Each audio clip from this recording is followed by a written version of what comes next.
Hello, and welcome to Replay Value.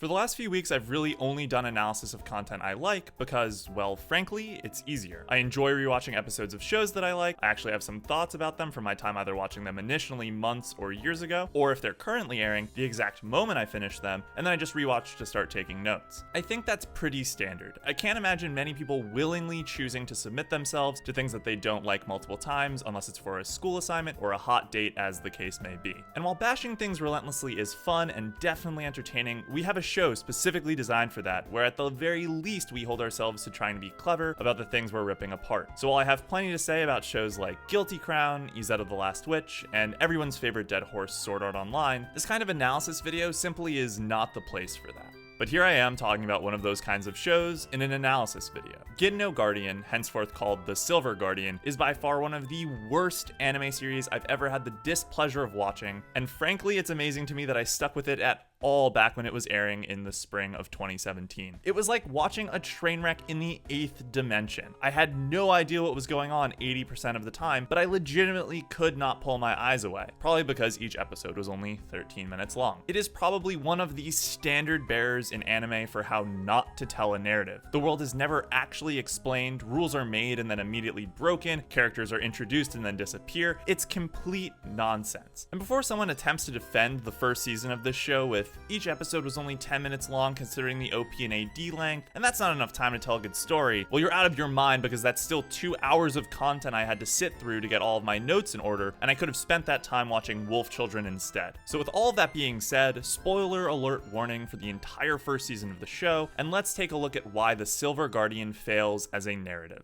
The first issue I have is with how the show handles its exposition. Literally, the start of the first episode is clunky exposition, with students, who presumably have been at the academy for a while, expound that the school was built on a graveyard. And yes, this show is gratuitous with its fan service, and no, it never actually serves a point except to titillate the audience. Why does it matter that the school was built on a graveyard? It doesn't, and that's the running trend with the show. It gives us information we don't need and doesn't give us information we do. And all of the information is in dumps or clunky dialogue as opposed to just natural methods. For example, we're introduced to the main character Suigin when he's getting bullied for not having seen a girl with pink hair or for bringing a computer to the pool, or both. These characters aren't very clear in their character motivations, but they do a great job of explaining the only elements of Suigin's character, that he's the only poor student at a private academy and works at least 5 jobs to pay for it while sleeping in class and playing video games in his little free time. What they don't explain is why he's attending this clearly expensive private school, why his circumstances are such that he feels the need to pay for the school, etc., etc. And we'll never find out. The same is true for our damsel in distress female lead Rei, who is introduced in an exposition dump and exists only for Suigin to find the resolve to move the plot forward. Except unlike Suigin, she's a genius, gorgeous, beloved by everyone, and her dad is a video game developer. After a chance meeting in a game called Dungeon Century, which Rei's father is the creator of and Suigin is the best player of, the two become comrades in the game world. But it's never explained how the game works. It seems like it's a PC game, but then there are random holograms that seem to show what's happening on the screen. Is it a skill game, or is it all based on grinding? Characters, when they're injured, sound like they're actually dying instead of their avatars while they're sitting comfortably at home. Why does it get shut down just because the company is releasing a new game? None of this is ever explained. But in all honesty, the lack of info around Dungeon Century is just annoying, not immersion breaking. The same is true for the generic exposition dumps and the boring character archetypes. But what is immersion breaking is this show and its love of location text when it's unnecessary. I mean, don't show us an image of a room, show us the gender of the person inside, and then zoom out and show us that it's the boys' dorm. Or the exact same thing in the first episode with the girls' dorm. Or here, where the academy name is shown twice in 3 seconds. Or the pool. It's absurd that a show which felt the need to state these things in this level of detail and assumed the audience was too dumb to connect 2 images or just recognize common landscaping features has the inverse problems with things like Dungeon Century. It's just inconsistent, which happens to be the major issue with The Silver Guardian. Nothing that the show says can be taken literally. Nothing. The Silver Guardian is constantly breaking its own rules and continuity for the sake of plot contrivances. And the game that we spend the second half of the show in, Gravebuster, is the central issue. Right off the bat, we're shown Gravebuster getting announced in the 3rd episode, along with the console to play it on, which is a mobile phone and not a game console. Suigin enters Gravebuster about a week later, so at latest, he's playing a week after release. But later we get a flashback to a year prior, showing 2 kids getting the same console and playing the game. So which is it? Were those two kids who are so poor they live in the slums beta testers for a video game? Or not? Were all the people we encounter in Gravebuster beta testers? Because they all seem really familiar with the world and the mechanics, and it's apparently been out long enough to establish a ruling guild and a rival to said guild. This is never explained. We find out that the creator of the game, Riku Yuki, Rei's adoptive father, was a tomb keeper, but everyone in the game plays as a tomb raider, so why would he create a game that would make it easier for his enemies to achieve their goal? Suigen gets really powerful at one point and is able to use his opponent's abilities at will, but then in the next fight he's worthless and needs help to win, and it's never explained how he copied that ability. Suigen reads a magazine that says that everyone starts in the beginner's exam, but he appears on stage 34 instead. We're told that stage 34 is a secret stage, but then the next stage is called stage 35, so it doesn't seem like stage 34 should be secret. Stage 34 also deletes itself after Suigen finishes it, which seems absurd, but also has him enter this purple realm where he gets shot in the game, which affects him in real life too, and this woman who wasn't in the stage can also shoot him and appear in this purple realm. Also, Suigen can apparently go to whatever stage he feels like without doing the beginner's exam, which again shouldn't be possible. This martial arts tournament requires a fee to enter, which neither of these two pay, but apparently there's an intruder clause which allows them to compete at that point. They also fly over the thing to watch instead of paying to enter, but does that mean that people who wanted to spectate also had the fee, or was it just a smaller fee?